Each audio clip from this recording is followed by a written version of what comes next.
This month, we would like to celebrate our pastors for Clergy Appreciation Month and say thank you for all that you do.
What's up, Bethel family? It's your girl Jocelyn, and it's time to get you caught up with your TBC news for the week.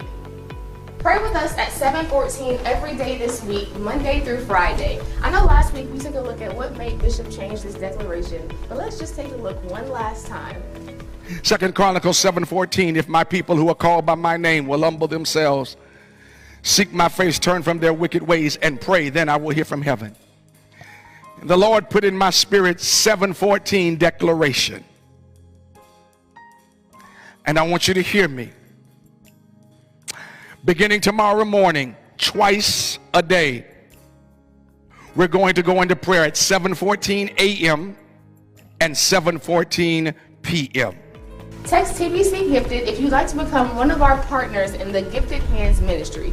We need your help volunteering with ministry events, community events, you name it. So be sure you text the link below so we can get your information. It's that time of the year again. Our Oasis Ministry is having their Oktoberfest from 11 to 1 p.m. October 30th. Parents, make sure you register your children by Wednesday, October 27th. I know last year we dressed up in Bible characters and had a crazy time. Well, we won't be dressed in Bible characters this year, but we do have some things in store. So make sure you register today.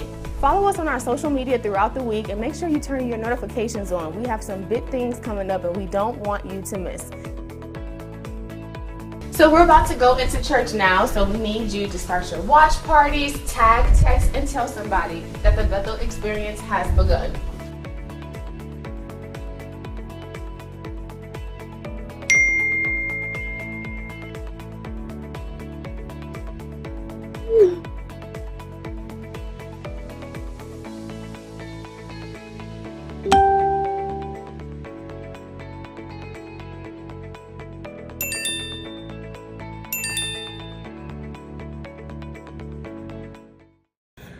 Grace and peace, beloved. Listen, this is the day the Lord has made. We will rejoice and we will be glad in it. Welcome to Midweek Manna, where it's always a blessing. Pastor's waving her hand behind me to tell you all hello. And so listen, are you coming on to tell the people hello? So listen, I've got something really special for you on tonight. And I really do need you to tag, text, and tell somebody right now. Call somebody. We are at a leadership conference this week, and so we are out. But you know, one of the things this virtual space has really taught all of us is to be creative. I did a sermon some 3 or 4 years ago now on vision that I think is well worth revisiting, about what happens when God gives you a vision. How God works on you while God's working on the vision. And I think this is a season, especially as we prepare for a new year, you begin to think about vision for 2022 and what the Lord wants you to do. You need to hear this tonight. I'm telling you right now, call all your friends, all your business partners, everybody. These principles that I'm going to give you tonight are not just principles that work in the church, but they work in the marketplace.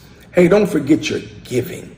It is so important. You know our giving platforms. I need you to sow bountifully tonight.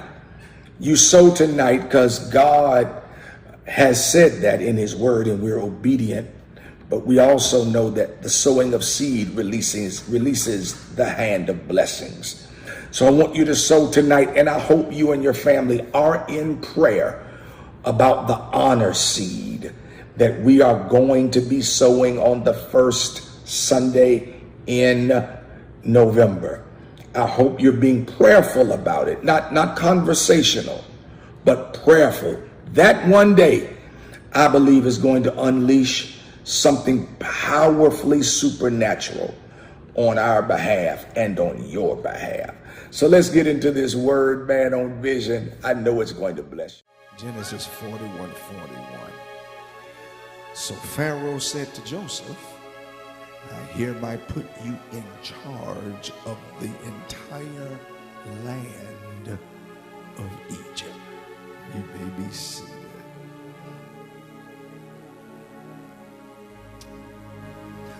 We are in this series on handling a dream deferred. That phrase coming from that great poem, What Becomes of a Dream Deferred. Dreams that get delayed but not denied. We started last week looking at the life of Joseph and how God gave Joseph a dream of being in charge of many people. Last week, just to kind of catch you up to remembrance, we talked about that dreams come wrapped in trials. That no dream that is a God dream happens overnight or happens easily.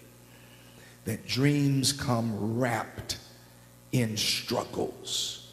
We also discovered on last week that many people treat our lives like they treat the story of Joseph. They read the summary and think they want our life, not realizing if you want my life, you got to walk through all the chapters. That's when y'all cut the fool. We want to continue it this morning because Joseph has the dream in Genesis chapter 37. The one verse I read to you this morning is the verse where the dream he has in 37 begins to come true. There are three principles I want to give you this morning. Y'all already got the intro from last Sunday. There are three principles that you need to get today if you are a dreamer. Three principles. The first principle will be your dream will be tested. Your dream will be tested. I'm giving you all the principles up front. The second one is your dream will test you. So the first one is your dream will be tested. The second one, your dream will test you. And the third one we're going to deal with today is you must test your dream. Your dream will be tested. Your dream is going to test you. And you must test your dream. The first one, your dream will be tested. Now, if you haven't read, I gave you an assignment 2 weeks ago to read chapters 37 through 41. If you haven't, I would encourage you to go back and read it, because what we're going to do today in our principles, we're going to look at everything Joseph had to deal with between chapter 37 and chapter 41. And here's the first principle: your dream is going to be tested. When you read chapter 37, you remember Joseph tells his brothers that he has this dream, and his brothers get angry with him. So here's the first thing: your dream will get tested in two ways. If you're writing, your dream is going to get tested by people. Okay, he has this dream. He tells his brothers the dream. He tells his father the dream. And neither his brothers nor his father come into agreement with him for the dream to happen. Because your dream will be tested by those who did not dream your dream. Dreams get tested by people who did not dream your dream. If you didn't see what I saw, you're going to test what I say. But I'm not going to let you change what I say because you didn't see what I saw. I think I said that too fast for somebody. People who have not seen your dream sometimes can't understand your dream. That's why you cannot let people talk you out of your dream who did not give you the dream. You cannot allow people to dummy down your dream, and you won't dummy down your dream just because you didn't see what God showed me. Many people do not know this, but Disney World started by Walt Disney. Walt Disney started off as a cartoon artist for the Orlando Sentinel. He was fired from that job because the editor of the paper told him he didn't have enough creativity. Everybody that's been to Disneyland should have laughed right there. He got fired from the Orlando Sentinel because the editor told him he didn't have enough creativity. Walt Disney had already had this dream at the opening of Disney World. He had already died. His widow was standing there with her best friend. Her best friend nudged her and said, you know, this is really sad. Mrs. Disney said, what's sad? The widow or the best friend said, it's sad that he had all of this in mind and didn't live to see it. To which Miss Disney nudged her and said, oh, he saw it, he's just not here to talk about it. Because dreams happen long before you talk about it. And he refused to let an editor cut his creativity just because the editor didn't see what he saw. Every now and then you have to be thankful for the people that fired you, because it was in their firing you that allowed you to birth in you what God had for you. Somebody right there ought to just take a quick thank you and thank God for everybody who rejected you, who fired you, who negatively talked about it, who said you couldn't do it, said you wouldn't be it, said you wouldn't become it, said you wouldn't walk in it, said you couldn't have it, because it was when they fired you that God began birthing in you the dream he has for you. But people who don't see your dream don't know how to handle your dream. If you were to look at chapter 37, you will discover something. You will discover that his brothers missed something. If you read chapter 37, let me read it for you so you don't think I'm making it up. Listen to what Joseph says and watch what happens. Joseph has this dream, right? And watch what happens. He says to them in verse 5, Joseph had a dream, and when he told it to his brothers, they hated him even more. Even more. I told the first, I don't have time to preach that. The brothers didn't start hating him because he had a dream. I hear that preached all the time. People who preach that don't read the text. It doesn't say they started hating him when he had a dream. It says they hated him even more because he told the dream. That his dreaming didn't make them hate him. They hated him before he had the dream. See, people who don't like you didn't start not liking you when you told them something. God allowed you to tell them something so you could see they never liked you in the first place. I don't have time to preach it. I don't have time to preach it. You got some folk that's been in your face. I think the OJ said it best. Yeah, smile in my face all the time. They want to take my place. Y'all know the song, yes. And so sometimes God will orchestrate a situation where the real feelings of people have to come out. I'm here, so can I tell you why they really didn't like him since I'm already here? The Bible says in chapter 37 that their father gave Joseph a coat. The coat was a coat of many colors, but this coat was symbolic of the favor that Joseph had from the father. Y'all didn't get it. They don't like Joseph because he's wearing the father's favor. See, there are some people who don't like you because every time you show up wearing the father's favor. They don't like you on your job because when you walk into the room, you're wearing the father's favor.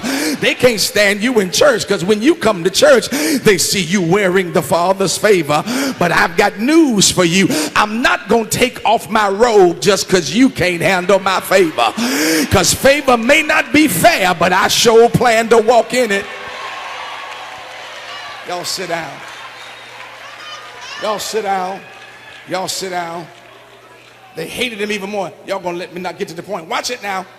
Joseph said to them, verse 6, chapter 37, listen to this dream I had. Listen, now I want y'all to listen.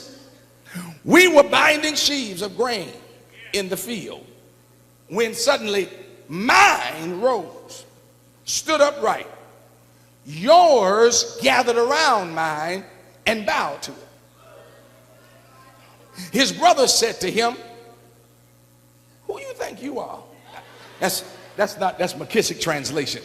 They said, do you intend to reign over us? Will you actually rule? Like, who do you think you are? I don't want you to miss this. Please don't miss this. Here's what they missed. Joseph said, we're out in the field. I've got my sheaves. You've got your sheaves. So Joseph prophesies that all of them are business owners. I got my sheaves. Y'all got y'all's. Y'all aren't working for me. You all don't have my sheaves. I've got my sheaves. You've got your. We're both business owners. But you see, they got mad with Joseph.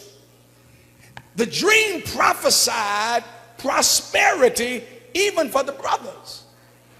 But they missed that part of the prophecy because they didn't like their position in the dream. They missed the whole part of Joseph saying, y'all have your own sheaves. They meant, now remember, now they're working for daddy. Don't miss it. So they're working on daddy's sheaves, but Joseph said in the dream, y'all got your own sheaves. You've got your own farm. You've got your own job. I've got my job. The problem wasn't that they all had jobs. The problem was they didn't like where Joseph said they fit in the dream. Y'all didn't get it. See, most of the time, people who respond to your dream negatively don't do it because of the greatness of the dream, but they respond negatively because they don't like their place in the dream. Stick with me. There are some people who love you but won't like what God is getting ready to do for you because of how they assume it will affect them as it relates to you. Y'all better hear me. Your dream is going to put you in demand. Your dream is going to cause God to bring you before people, and there are people who are in your life who will not appreciate how they get shifted as a result of what God's doing for you. You know, they'll start to say things like, oh, you can't hang out with me anymore, or you don't answer me anymore, or you can't go out with us on Friday night anymore, or you've gotten big time. No, I haven't gotten big time, but I'm so committed to the dream that God showed me that I've had to shift some people in my life. And either you want to be in my life or you gonna walk away from my life, but I'm not going to allow you to stop me from pursuing my dream. My dream is to go back to school, so I've got to stay home and get myself together. My dream is to be a homeowner, so I can't shop with you on Black Friday. I've got to save money. Y'all ain't saying nothing. My dream is to get my life together, so I can't hang out like I used to hang out, and I have to shift some people in order to make my dream come true. Some people will not like it.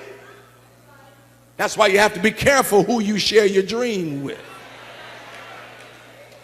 because everybody's not mature enough to handle what God showed you. Your dream is going to be tested by people, but it's also going to be tested by time. Yeah, you're writing notes, write that down. My dream will be tested by people. My dream is going to be tested by time. Yeah, let me talk to y'all. We've got a generation, a current generation, that is about to miss God's best for their life because they have to have everything now. I gotta have it now. This new generation, they want everything now. And technology is helping your spoiled self. There was a day and time where if you needed money and it was this particular day, you'd have to wait till Tuesday when the banks opened back up. But technology created something called an automated teller machine. Yeah, where you could go stick the card in the machine, and if you got money, you could get the money anytime you want. Yeah, there used to be a time where you just took a chance going to a restaurant and prayed that they had enough room to seat you. But now technology has created, what's that app? Yeah, you know what that app. Yeah, Open Table, yeah. Well, now you can put your reservation in on the way to the restaurant and make sure you don't have to wait in order to be seated. See how quiet we are in here now?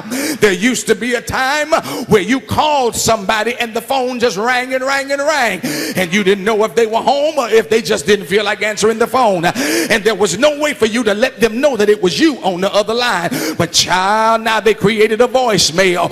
When the voicemail wasn't working quick enough, they created a beeper. When the beeper wasn't working quick enough, they created a fax. When the fax wasn't working big enough, they created a cell phone. When the cell phone wasn't working quick enough, they created text message. Y'all done got quiet. When text message wasn't working quick enough, they created FaceTime. And so now we have a generation that doesn't know how to sweat, doesn't know how to work, don't know how to toil, don't know how to grind, don't know how to hustle, don't know what it means to struggle, don't know what it means to make ends meet, don't know what it means to have to go to bed at night and not know what's going to happen the next day. We've got a generation that doesn't know the meaning and the blessing of struggling and coming out on the other side. But I got news for you. If you can't take it, you can't make it. You've got to learn how to take some stuff in order to make it in this life. I wish I had some older saints in here who could say, I made it because I took some stuff. I took some pain, I took some struggle, I took some heartache, I took some no's, I took some negativity, I took some racism, I took some sexism, and I'm here today because the God of my weary years and the God of my silent tears kept me until I made it. I wish you'd shake somebody's hand and tell them, I made it, I made it. I didn't make it because I was grand. I didn't make it because I was rich. I didn't make it because I had a silver spoon in my mouth.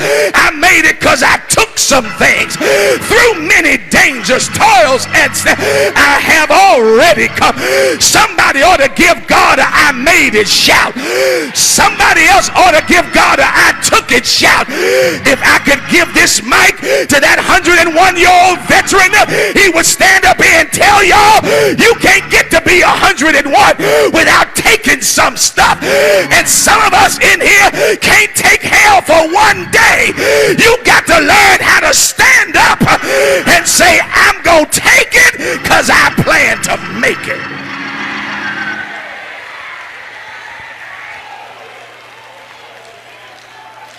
Sit down. Now, just nudge your neighbor and tell him you got to take it to make it. You got to take it to, come on, nudge him. You got to take it to make it.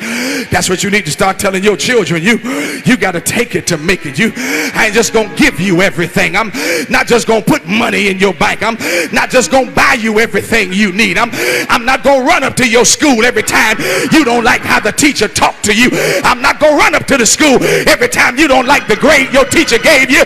You got to teach these young people that you got to take some stuff in order to make it in this life.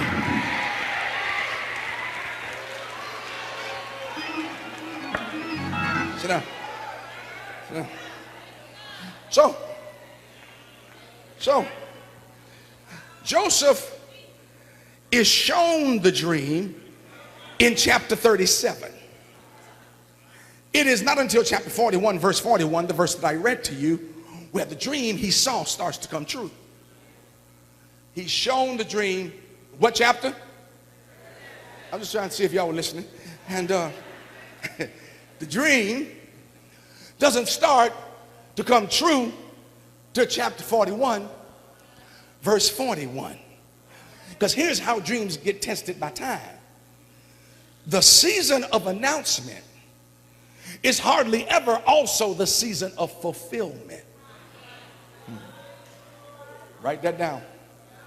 The season of announcement is hardly ever the season of fulfillment. When it comes to God-sized dreams, they never get revealed and fulfilled in the same season. All that shouting just left the room. And here's why. Because we have confused God showing us the dream with the green light to go after the dream.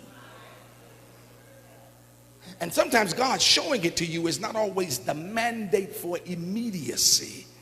Ooh. You got to learn how to be mature enough to sit on what God showed you until God's ready for you to walk into it. I know many people who have messed up opportunities because they thought the minute God showed it to them, it was time to go get it. But Joseph teaches us that that's not always the case. Because here was my question. Chapter 37 to 41, only 4 chapters, but years transpire between 37 and 41. He's a grown man, a full grown man. In chapter 41, verse 41, when Pharaoh says, I'm putting you in charge of everything.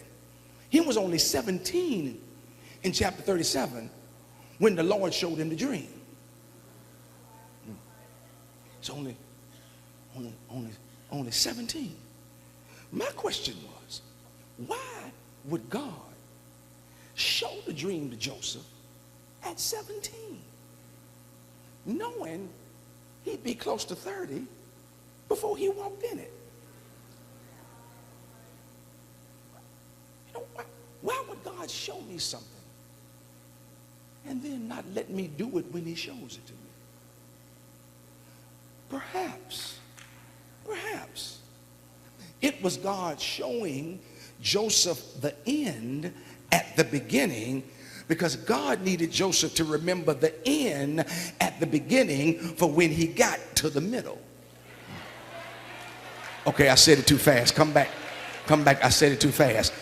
Maybe it was God showing Joseph the end at the beginning so that when Joseph got to the middle, he'd already seen the end. And what he saw at the end would help him not to quit when he got to the hell of the middle. Y'all still, you still don't want to shout. See, sometimes knowing how it's going to turn out is the only thing that keeps you when you're struggling in the middle. Come on, let me talk to some folk. See, that's why God has given you this book, because this book shows you the ending of everything. This book says, in the end, we win. I thought I had some Bible read. So since I already know the end, when I get to the middle where people deny me and people reject me and life is not going the way I thought it should be, when I get to the middle and get to the struggle of the middle, when watch this, I'm in the middle, I'm too far to go back and got too far to see the end. Y'all didn't catch it. I'm looking for the folk today who can say, I'm in the middle. I've come too far to turn around and quit, but I got so much further to go that I want to quit. And God says, that's why I showed you the ending, so that when you get in the struggle of the middle, you can go to the book and find the ending. And we know that all things work together for the good of them who love the Lord and are called according to, I'm talking about the end.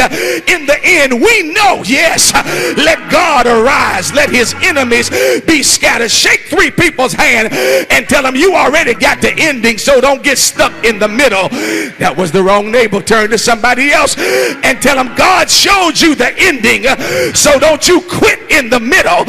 You might be in the middle, but you got to shout your, okay, come here. This old mother was in church, and the preacher watched her for 3 Sundays just shouting. She'd lost her home, one of her children died, and she just shouting. I mean, she picking them up and putting them down, picking them up, and the preacher's watching her. So finally, after about the 3rd Sunday, knowing all the struggles she's had, he said, Mother, we just buried one of your children. They put you at your house at your age. Things aren't going well for you. How are you coming to church shouting every day? She said, well, Pastor, 3 Sundays ago, I heard you talking about how God will open doors that nobody can close. He said, yeah, but it seems like God is shutting your doors. She said, oh no. She said, the reason I'm shouting is because I left one door. I haven't gotten to the next door, but I learned how to shout in the hallway. Come here. Every now and then, you got to be in the middle where you are between doors, and you got to learn how to shout in the hall. I'm looking for the hallway praisers who can say, I'm between doors, but I ain't gonna wait till I get to the next door. I'm gonna shout all the way through the hallway. Grab somebody's hand and tell them, shout through the hallway, dance through the hallway, smile in the hallway, get to church in the hallway, treat people good in the hallway, love your enemies in the hallway.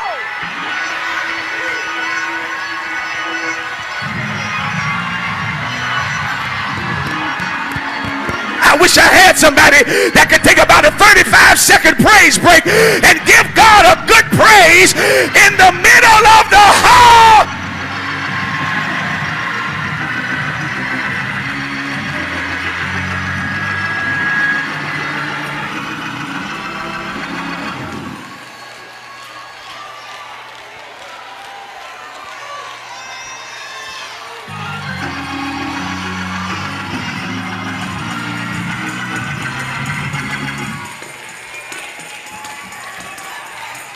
Y'all sit down. Y'all did this to me last week. Now, somebody need to give God glory in the hallway. You don't have the job yet. You don't have the capital for the building yet. You don't have the money to open the business yet. You don't have the credit to buy the house yet. But you got to show the devil, even when I'm in the valley of the shadow of death, I treat it like it's the hallway. And the reason I can shout is because he walks with me. And he talks with me. I'm looking for about 5 of y'all who can say, I got to give him praise in the hallway because I'm between doors, but another door is waiting.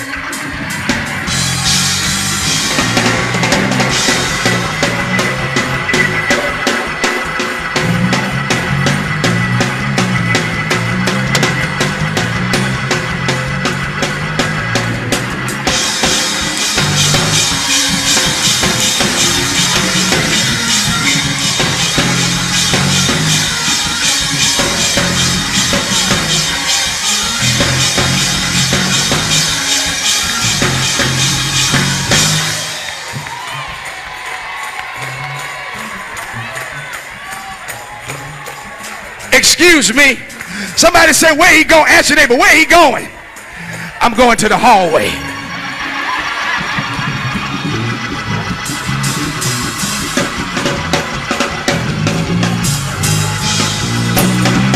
And when I come out, I'm coming out with victory.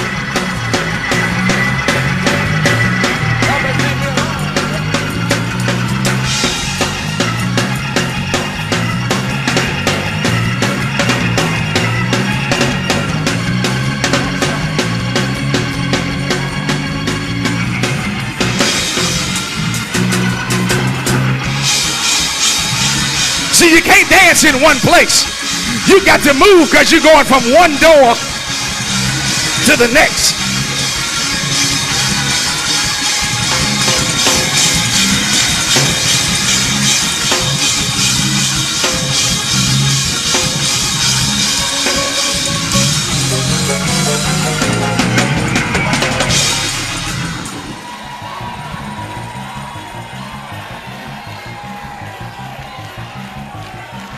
Sit down.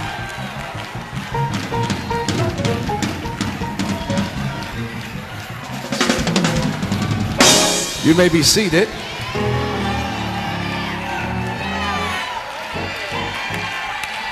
Some of y'all in the hallway. Anybody over here in the hallway? Anybody in this section in the hallway? Anybody in the balcony in the hallway?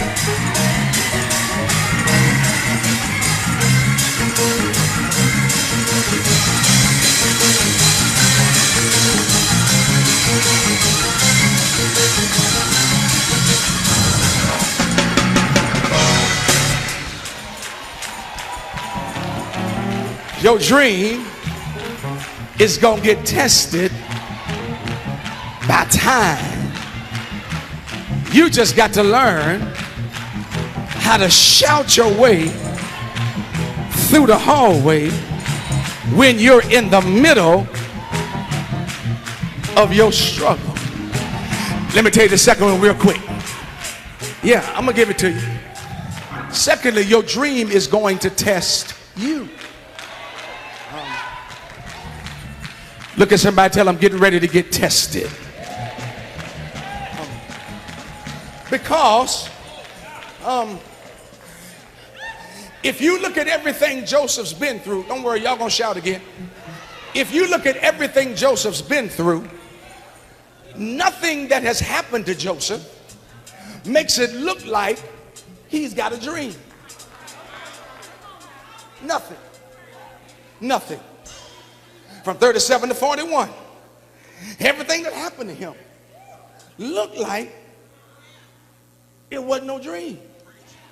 He tells the dream and gets thrown in a pit. He gets disconnected from his family. He gets disconnected from his father. He ends up in Egypt. He has to work in a job beneath his value. He gets accused of sexual harassment from a woman that wanted him, but he didn't want nothing to do with her. He gets thrown in prison. All of that happens, and nothing he's going through looks like the dream.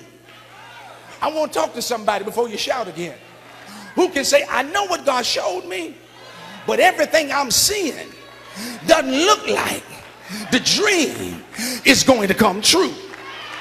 I know what God showed me, but I see broke in my bank account. I see sickness in my body. I see my children acting crazy.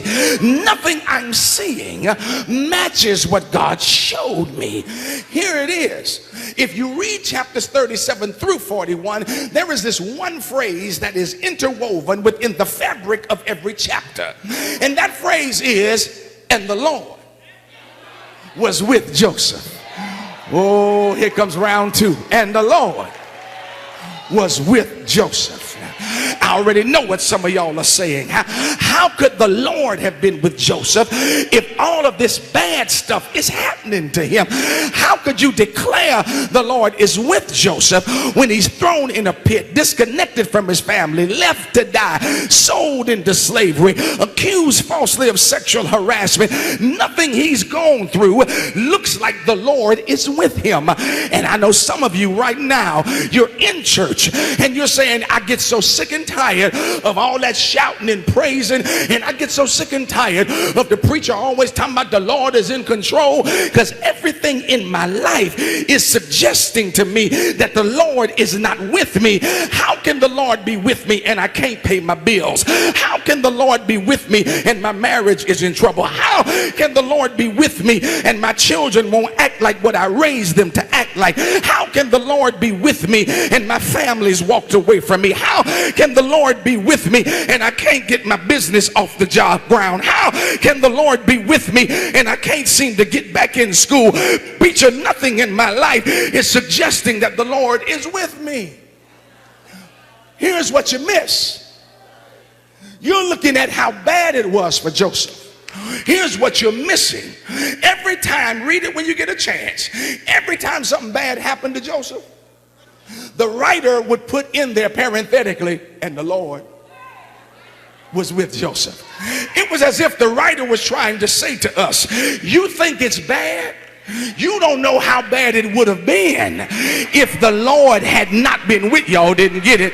Y'all didn't get it. You're so busy looking at how rough it was for Joseph, but what you're missing is it could have been worse if the Lord had not been with him. He is thrown into a pit, and the book says the pit was very dry, which meant the sand was like concrete. You ain't throwing nobody from top to bottom and they land on concrete without broken bones without being able to not walk again. The fact that the Lord was with him means that it wasn't as bad as it should have been when people dropped him. Have you ever had people drop you and they looked for it to break you, but God broke the fall because he was with you? See, today I'm trying to help somebody switch your flip and flip your script rather from negativity to optimism, because you around here talking about it can't be God because of how bad it is. I'm telling you it is God because it should have been worse than it is. Somebody ought to give God a quick praise that the Lord has been with you when you should have lost your mind, when you should have gone crazy, when you should have quit. The Lord was with you. Just grab somebody by the hand and tell them, I know the Lord is with me, because with everything I've been through, with everything the devil tried to do to me, with everything I had to go through, I would have lost my mind a long time ago, but the Lord.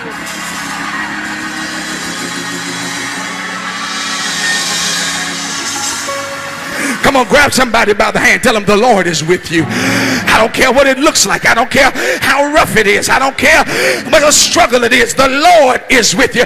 Come on, I said grab that doggone neighbor. Look him in the eyes and tell him the Lord is with you. It should be worse than it is. And you got the nerve to come to church looking like you've been dipped in pickle juice. You got the nerve to come to church like you daring the Spirit to move you. You got to look back over your life and see how rough things have been, but see how it should have been rougher than it was, and give God a praise that I made it this far because the Lord.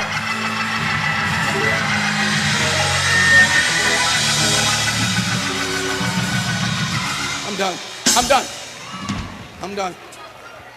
Your dream has to be tested by people, tested by time.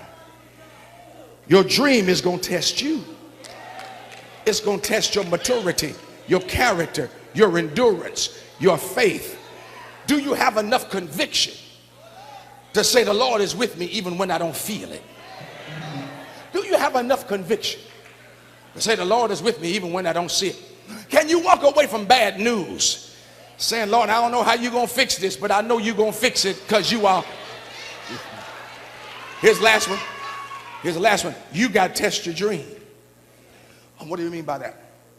God will give you indicators along the way that you're on the right track. Indicators. Now, the devil is also going to give you indicators to try to make you believe you're on the wrong track. That's why you got to have a prayer life. You got to strengthen the muscles of your spiritual mind so that you will be able to discern which indicator is the right one. Because what happens to a lot of us is we see indicators that are from the devil and don't know it. And we think those indicators are signs that what we're doing ain't right. So you get deep, but it's just wasn't for me. So you got an indicator. The boss didn't like you. It's time to quit. You got an indicator. You and your husband had a fight. It's time to get a divorce. Y'all done got quiet now. Everybody quiet now. You get this indicator because somebody with less experience than you got the promotion over you. I ain't got to take that. Woo, it's quiet. You get an indicator. Every presentation your boss has to give, you're the one that makes up the presentation, but you never get credit for it.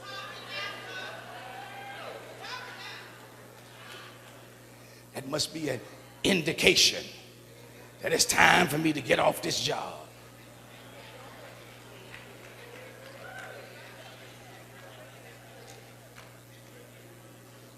You go back to school and the first class you take is a class on economics. You ain't never been good with numbers.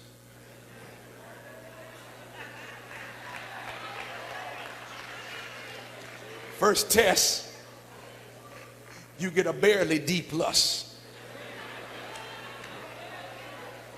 That becomes an indication. School just ain't for me.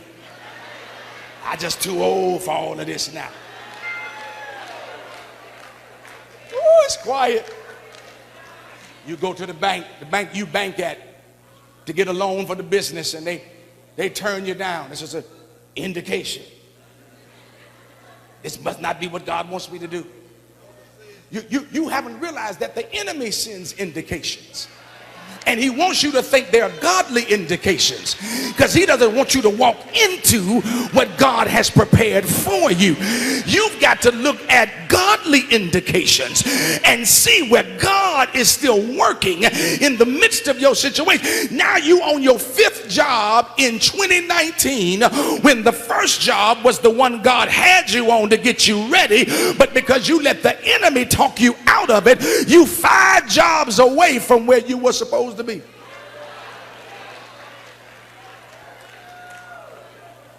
So here's what God does. Here's what God does. Here's what God does. He gives indications. God gives indications through previews. Okay. I told the early crowd,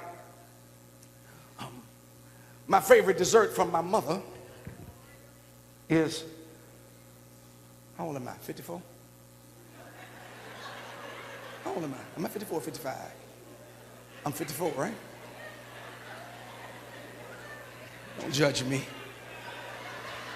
Am I 54? I'm 54, right? Well, y'all ain't gonna answer. Am I 54? I'm 54. I can't remember.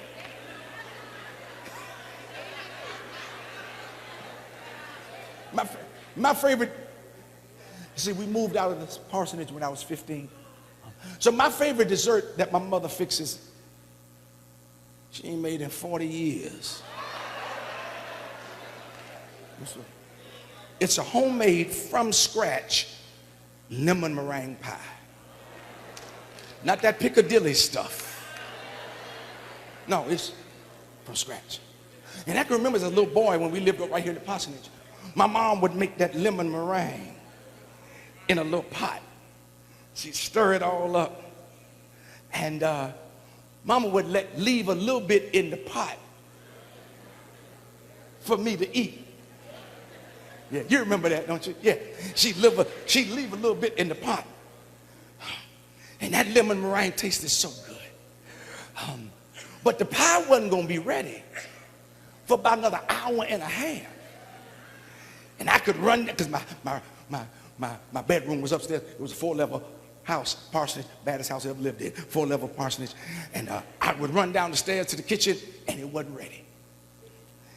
And I'd run down to the kitchen, it wasn't ready. I'd run down to the kitchen, and it wasn't ready. But I never quit. I'm coming for you. I never said, oh, this pie ain't for me. I'm coming for you. I'm coming for you. I never said must not be the Lord's will that I eat this pie. I never said that. You know how I knew that pie was going to be for me, and how I knew how good that pie was going to be, and why I was willing to wait until the pie was ready? Because she gave me a taste of it, Jesus. And because I had a taste of it, I knew if the taste was that good, the whole thing had to be even better. See, here's what you got to use as indication. Things God lets you see becomes indications of what he's trying to do for you. He lets you get friendly with somebody who owns a house so you can see what you're supposed to have. He lets you get connected to somebody who opened up a business so you can see what you're supposed to have. He lets you get connected to godly marriages so you can see what you're supposed to have. And the devil thought he was going to get you in the hallway. The devil thought he was going to get you in the setback. But the devil missed it. If you wanted me to quit, you shouldn't have messed with me in the setback. You should have got me before I got the preview. Because now that I've seen the preview, I'm not going to stop till I get the evidence of what God already Okay, I'm done. Can I prove it to you in the text? Watch the text. So, 37 to 41.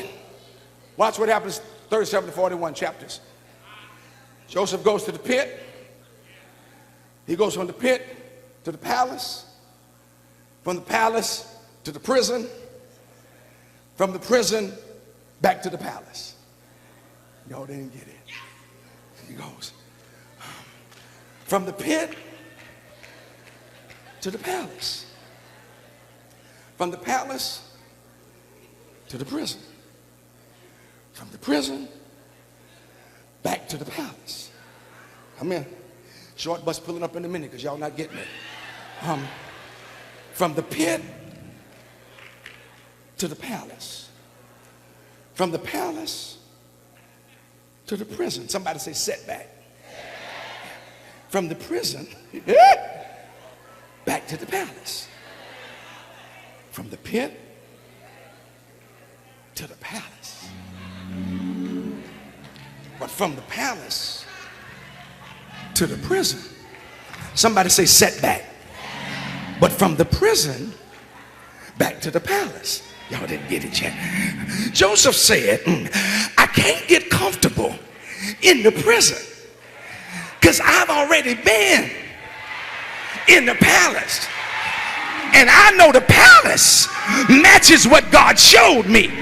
So if I'm in the prison, it ain't the last place I'm gonna be, because God made the mistake, yes, of letting me see the palace, and I know that's what I'm supposed to be in. Has God ever shown you something and then you had a setback, but you said, I ain't gonna quit because God showed me a preview? And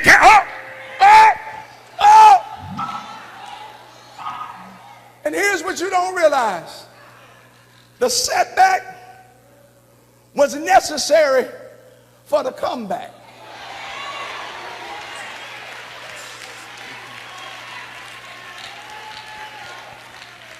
God, I love the Bible. Pit to palace to prison. While he's in the prison, he meets a butler. Pharaoh's butler. In the prison. The butler has a dream. Joseph interprets the dream. See, we've mistaken preachers and said that Joseph's gift was dreaming. That wasn't his gift. His gift was interpreting dreams. Yeah. In the prison, he meets a butler. In the prison, the butler has a dream. In the prison, Joseph interprets the dream. Butler gets out the prison. Pharaoh has a dream. Can't nobody interpret the dream. The butler says, I know somebody who's back in the prison, who's got the ability to interpret. Y'all didn't get it yet. Pharaoh brings him out the prison. He interprets Pharaoh's dreams, and Pharaoh elevates him to where the dream showed him. If he hadn't gone to prison, he'd have never met the butler, and if he'd have never met the butler, Pharaoh would have never known he could interpret it. Y'all didn't get it. If he hadn't gone to prison, he never would have met the butler. If he had not met the butler, he never would have gotten in front of Pharaoh. He had to go to prison because the prison set him up for where God was trying to take him. I'm done. Just grab somebody by the hand, tell him, neighbor, I don't know what your prison is, but God told me to tell you it had to happen because it was your setup for what God had for you. It had to happen. It was how God got you to where God wanted you to be. Go on and shake somebody's hand and tell them, this next shout is for the prison I went through, because it was in the prison where God worked on me. It was in the prison where God developed me. I'm done. You better get your own shout. I'm about ready to close this thing. I'm looking for about 19 of y'all who can say, all my life I never understood some of the stuff I had to go through, but when I see how the Lord used it to get me where I am, I got to look back and give God praise for every mountain he brought me over, for every trial he saw me through. Go on and shake somebody's hand and tell them, I had to go through it. It made me who I am. I had to go through it. It helped me have the faith I have. I had to go through it. It helped me be the Christian I am. I had to go through it. It helped me learn how to praise God. Shake your neighbor's hand and tell them, neighbor, you had to go through it. They had to fire you. They had to walk away from you. The bank had to tell you no. You had to deal with that betrayal. You had to go through that divorce. But look at you on the other side. You're stronger. You're wiser. You're better. So much better. And I never would have made it if I had not gone through everything I've been through. I'm done now. But I came to tell you, child of God, hold on just a little while longer. God is not through with you yet. Go on and grab your neighbor. Go on and grab your neighbor. Go on and stand on your feet. Go on and grab your neighbor. If you don't mind, take your neighbor, take him by the hand and tell him, neighbor, neighbor. I said, neighbor, neighbor, neighbor, neighbor. You had to go through it because it strengthened you. You had to go through it because it blessed you. You got the wrong neighbor. Turn on the other side. Take your neighbor by the hand. Let's go, Quinn, and tell your neighbor, neighbor, oh, neighbor, you had to go through it. Y'all got the wrong neighbor. Turn all the way around. Look at somebody who's been looking at the back of your head and tell them, neighbor, neighbor, you had to go through it. But through it all, I've learned to trust in Jesus. Through it all, I've learned to trust in God.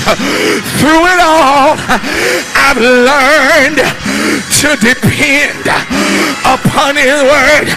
And I thank God for the mountains. I thank God for the valleys. I thank God for everything He brought me through. And if I never had a problem, I would not know that God could solve them. I wouldn't know what faith in my God could do. So through it all, I've learned how to trust in Jesus. I've learned how to trust in God. I want you to wave your hand and yell with me one time, God, make me what you showed me. You didn't yell it like you meant it. Throw your head back and say, God, make me what you showed me. You showed me I'm the head and not the tail. Make me what you showed me. You showed me I'm the lender and not the borrower. Make me what you showed me. You showed me I'm the first and not the last. Make me what you showed me. You showed me that if I wait on you, you will bless me.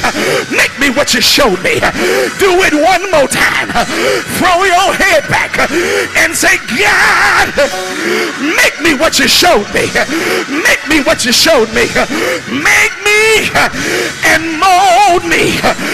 Fill me so you can use me. I got to get out of here, but I need somebody somebody who's a dreamer in here to wave your hand and say, I don't feel no way tied.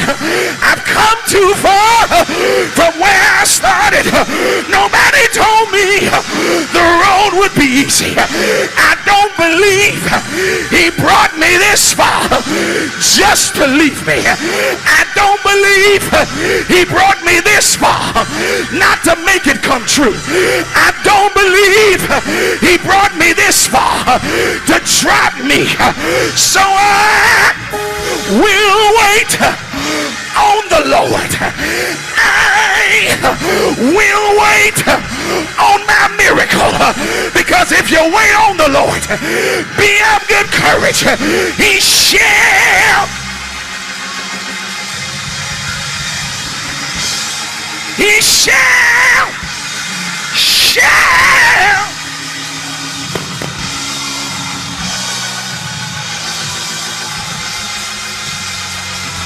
Anybody gonna wait on him?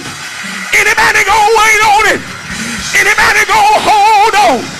Anybody gonna stay right there?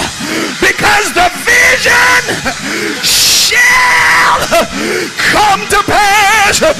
Say it. Yeah.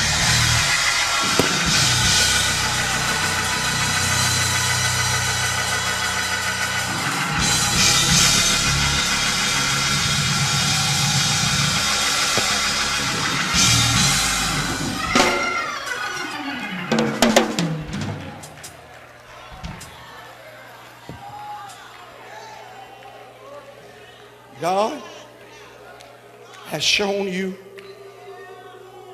indicators, check spots.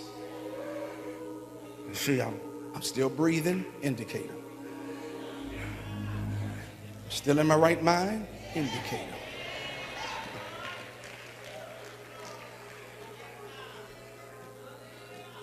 I'm broke but the bills paid, indicator.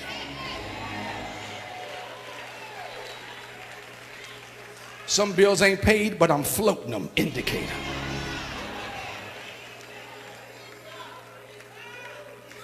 They divorced me and I feel better, indicator.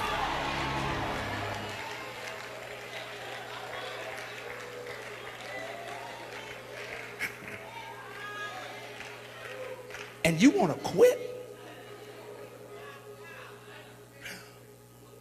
Habakkuk said, write the vision.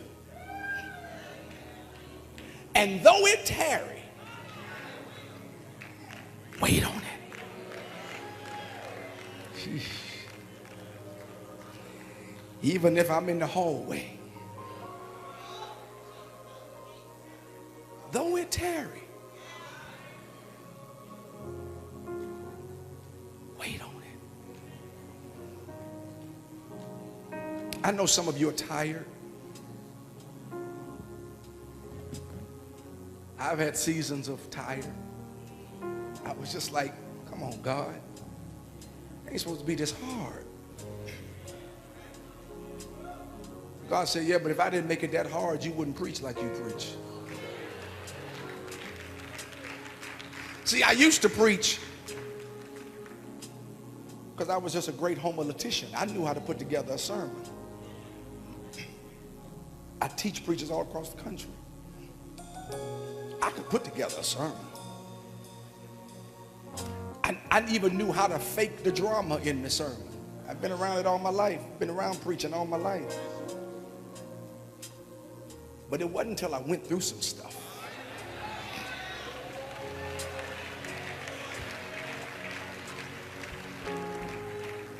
But not when God brought me out of some stuff, but when God was keeping me in some stuff.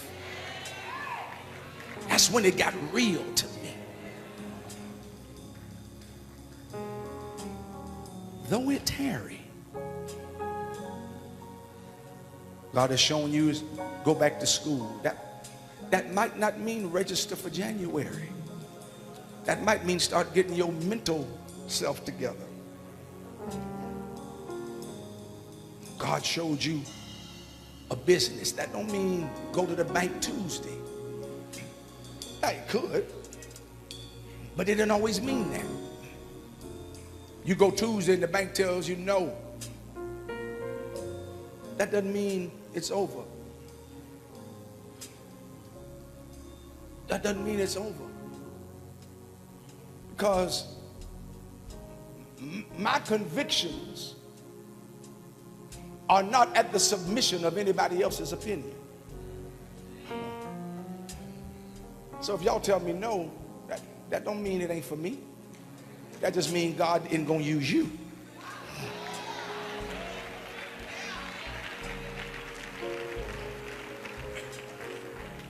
The school of your dreams, you applied for it and you didn't get in. That doesn't mean school's not for you. That just means God's got another school for you. And though it tarry, wait on it. This morning, I don't know who you are, but I want every head bowed. The balcony, stand with me on the main floor if you're able to stand. I want every head bowed, and I want you to pray this prayer with me. God, I thank you for loving me so much that you sent your son to die for my sins. I confess with my mouth that Jesus Christ died for the penalty of my sins, and that you raised him with all power. I confess today salvation. I receive Jesus into my life to walk according to your word. Thank you, Jesus, for saving me. In Jesus' name, amen.